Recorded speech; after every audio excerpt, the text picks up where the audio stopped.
One of the things I've taken to heart very much as a preacher over the years is that context of what we read is really important. We do have to understand the context. Somebody once said to me many years ago, something I've taken to heart, a text without a context is a pretext. In other words, if you really want to understand what the message of the Bible is about, you do have to understand the verses, both in the context of the passage that they're in, the book that they're in, the Testament, and the whole Bible. But not only that, but in the context of how the readers and the writers would have understood what was being said.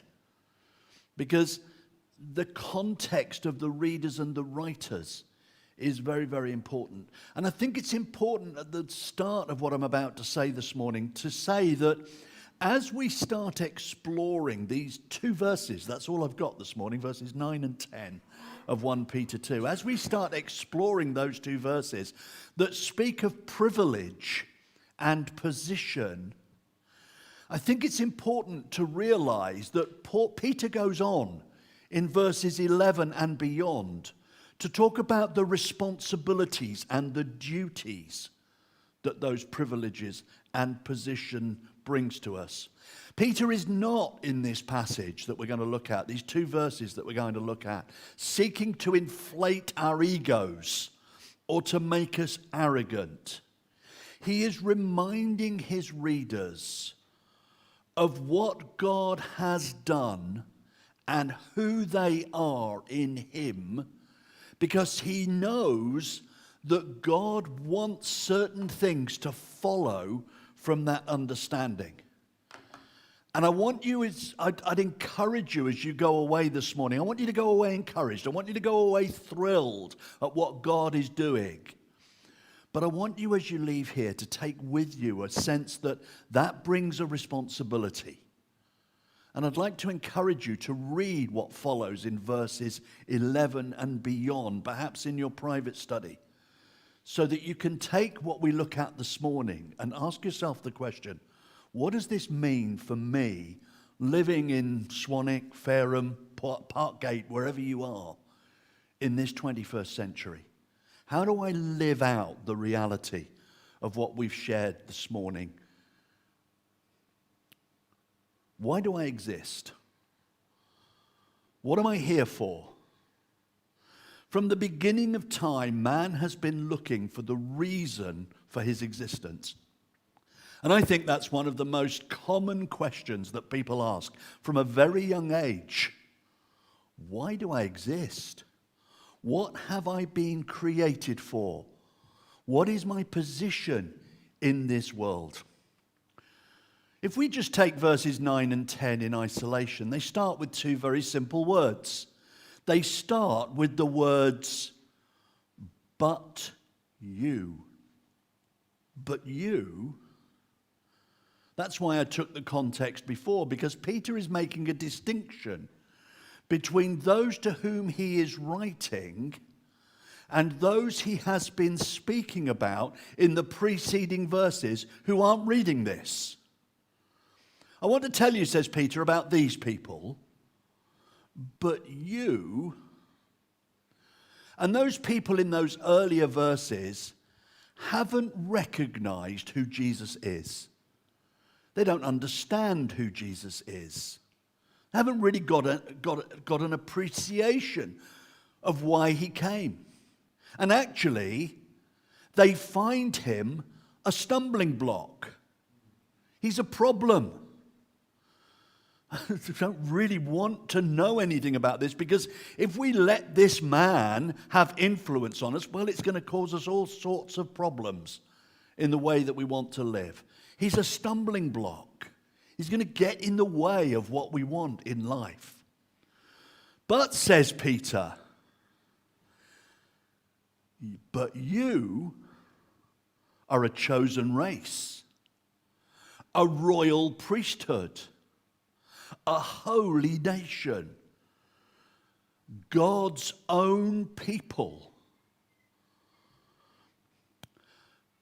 I don't know whether you might disagree with me on this, but I can't think of another passage that I can apply this to. This seems to me to be the titles that Peter gives to the people of God in this passage are perhaps the most exalted that there are in the whole of the Bible. That's how it seems to me. These titles are incredible. Let me read them to you again. You are a chosen race, a royal priesthood, a holy nation, God's own people. Taken together, those four pairs of phrases speak of a privileged position second to none. I cannot think of a more elevated description of the people of God in the whole Bible. I want to ask you this morning, have you got hold of your identity in Jesus? Have you got hold of what having Jesus in your life means for you and your identity?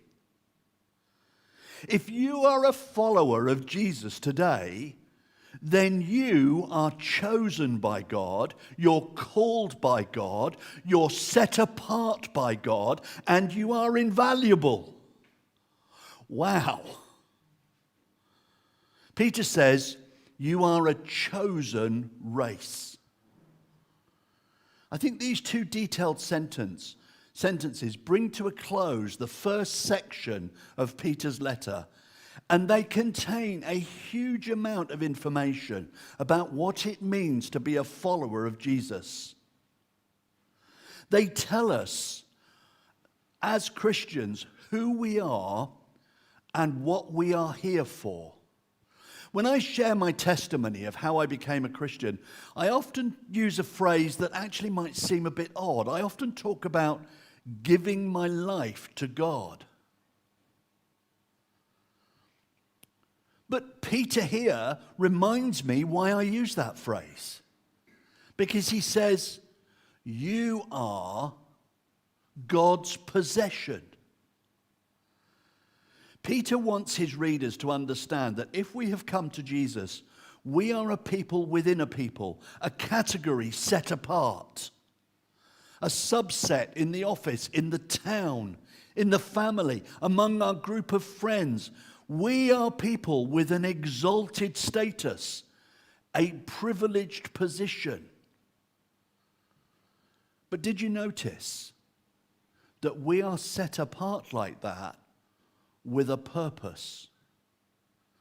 That you may declare the praises of him who called you out of darkness into his wonderful light. I'll come back to that.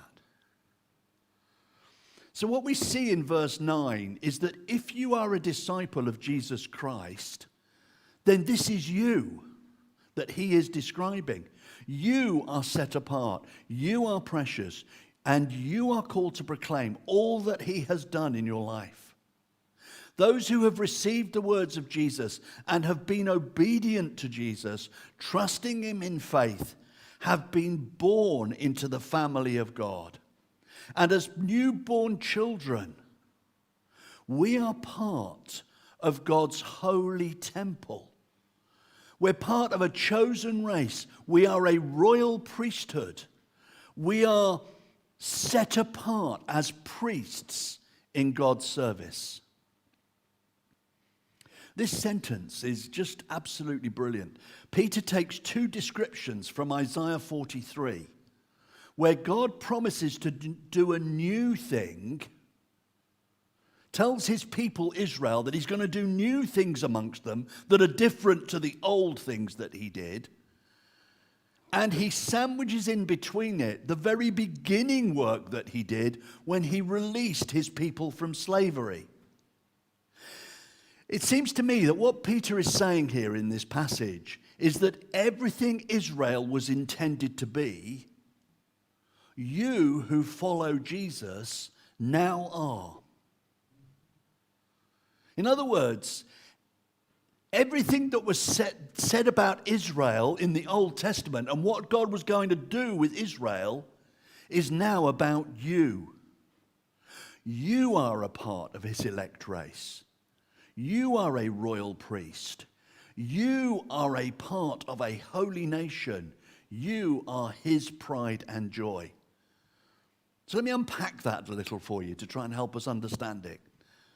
A chosen race, as I said, is a title taken from the back end of God's dealings with his people. It comes from Isaiah 43, verse 20, where God is promising to do a new work, to create a new beginning, to gather a new people together for his new purpose.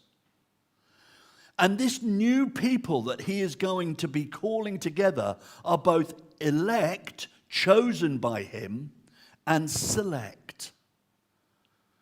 You see, the old nation of Israel has failed.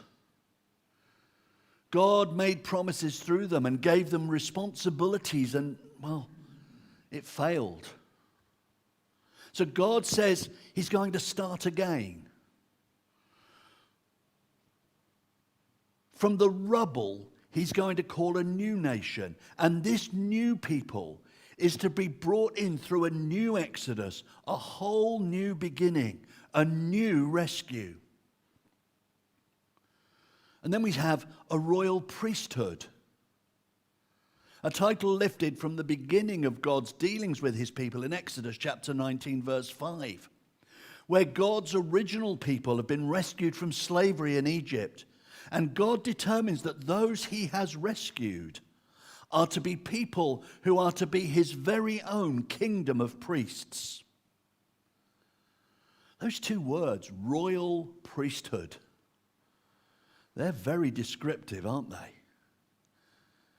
Peter is saying that every one of us who follows Jesus is royalty. Well, my name's King, so I'm okay. I've always been royalty. But you're now royalty. And we are royalty with a purpose to serve. And we serve as priests. And what's the responsibility of a priest? Well, the responsibility of a priest is to intercede and instruct. And we are royalty, not just of some temporary family, but we are sons and daughters of the Creator God, whose dominion is the whole earth, whose time of rule is for a whole eternity, not just for some temporary period of years. We are royalty, and we are ministers and servants. We're a priesthood. No longer, says Peter, is it down to a particular tribal group to be priests. It's not the Levites. Now, the whole nation that God is drawing together of his people is to be a nation of princely priests. A holy nation is also taken from Exodus 19. Because to be holy is to be set apart. We're used to that idea of people being set apart because they're special. Every time I get on an aeroplane and turn right instead of left, well, the set apart ones, they go left. They go to business or first class. I go right. I go with the hoi polloi. Every time I go into London and walk around London and see Buckingham Palace, or to Windsor and see Windsor Castle. We're used to the idea that important people are set apart. This nation of God's choice is a royal nation in his service, set apart as his very own people. And how are we to be set apart? Well, by morally distinct behavior, by being different, by being godly in character, by being gracious indeed, being like God, set apart for him.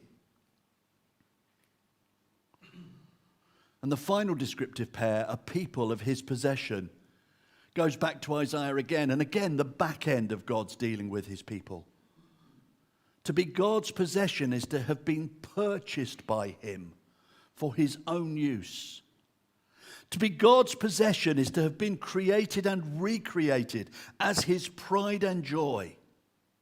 To be God's possession is to be his delight. The children of Israel were to be his treasured possession.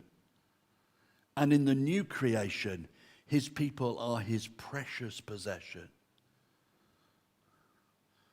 You know, it seems to me that's why people who come to follow Jesus experience great peace and the end of all striving. When you grasp this, when you come into a meaningful relationship like this with God, there is great peace. There is a sense of belonging. This builds up self-esteem. It gives us the confidence of being loved. And for some, it's the first time that they find that they are a treasured possession. You know, I've read so many heartbreaking stories of people who've been bruised and battered and beaten down by the world in which we live. They've lost all their self-esteem. But when they come to Jesus and discover that he loves them, he cares for them, he restores them, and they find that once again they're a treasured possession, that the God who created them loves them so much that he gave his son to die on a cross at Calvary. The great creator God, the King of the universe, the only one who really matters, says to you, you are a chosen person. You're a royal priest. You're part of a holy nation. You're my own possession. We love giving people titles, don't we? We love giving people titles. It's great. Wouldn't it be fun to give Christians we know titles? How about Her Royal Highness, Her Holiness, Princess Maureen, D.A. Divinely Appointed, H.E. Heavenly Elect? That sounds pretty good, doesn't it? Or how about His Majesty, the Most Reverend Cardinal Prince Paul, C.G. Called by God, P.C. Possessed by the Creator? The God who breathed out his word, who brought his creation into existence, without whom nothing exists that has been created. This God sets you apart, owns you, and delights in you. Whatever your background, whatever your experience, if you have put your trust in Jesus, you are now royalty, set apart for God's service. But as I said, there is a purpose behind all of this. And that purpose is there in verse 9, that you may declare the praises of him who called you out of darkness into his wonderful light. You see, we're not only a set-apart people, we're a speaking people. We're a singing people. We've been a singing people this morning. God is determined to have people who delight in him. And that's what we've been doing this morning. As we've sung these hymns, we have been declaring who God is, how great he is, how wonderful he is, how majestic he is. Even as we've come to the table and celebrated, remembered the death of Jesus, we've done it delighting in what he has done for us.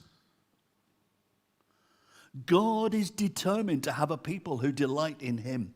And he has made us this holy nation, this royal priesthood, this great people. He has taken us from darkness into light because he wants us to praise him and to be a speaking people, speaking out what he has done. And when you think of what he has done for us, why wouldn't we do that?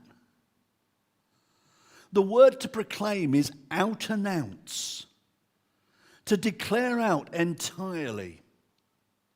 And the focus of our speaking out is the excellencies of he who has called us out of darkness. And I want you to understand this morning that you can't announce without some written or verbal word. I heard a story some time ago that they'd had to cancel an event for town criers because they couldn't shout anymore. Now we're all to be town criers. Now we're all to be our own broadcasting corporation. Now we are all to be publishing houses. Shout it out, write it down, declare the excellencies of what God has done. Oh, we do that sort of thing all the time, don't we? Did you see that football match yesterday? What a great game that was. West Ham, did you see West Ham beat Chelsea? Wow, that was amazing, wasn't it? Or you should see this new computer I've bought. This new computer I've bought is absolutely fantastic. You want to get one of these. God, you want to know what my girls did? Oh, my girls, they were in a play last week. They were absolutely...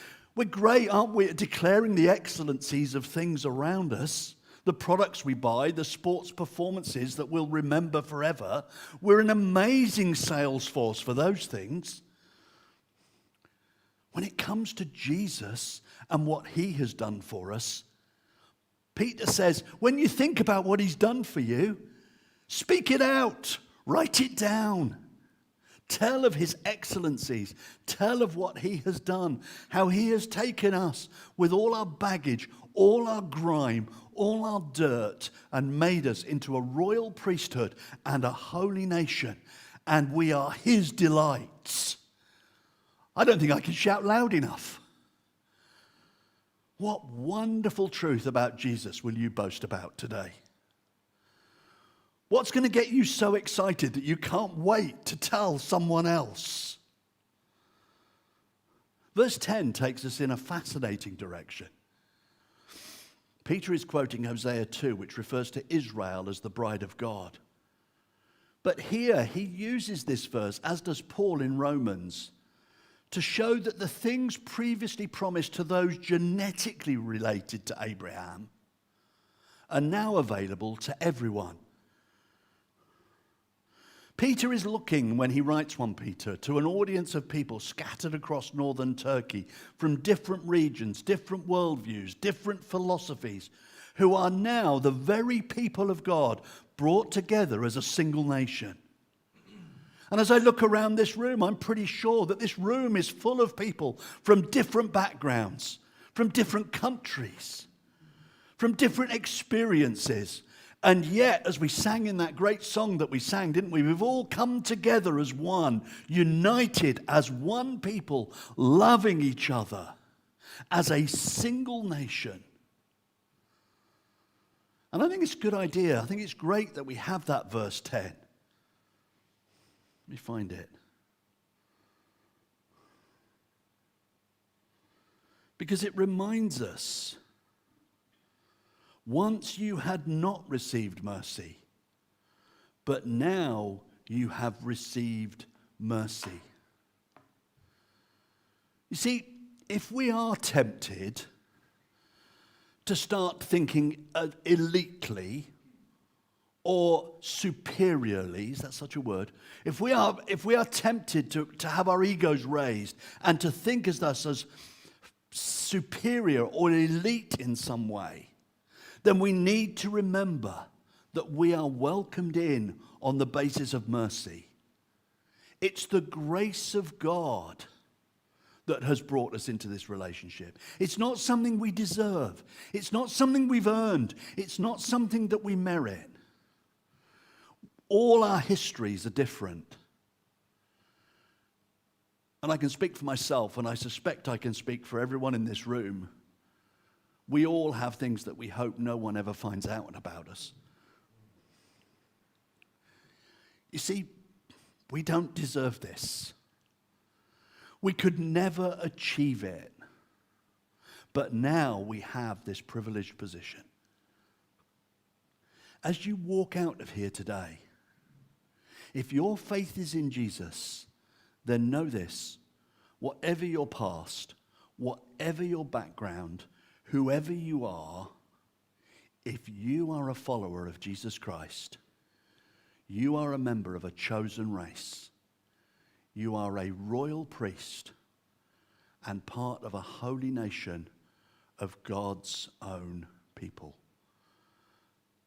And as you remember that, declare his excellencies.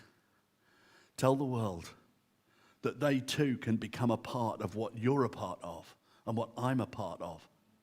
and know this great love and blessing of this almighty God who we serve.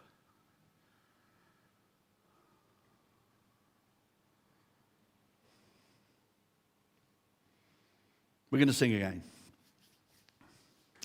We're going to sing 1217. We're going to sing of the power of the cross. Oh, to see the dawn of the darkest day. Christ on the road to Calvary, tried by sinful men,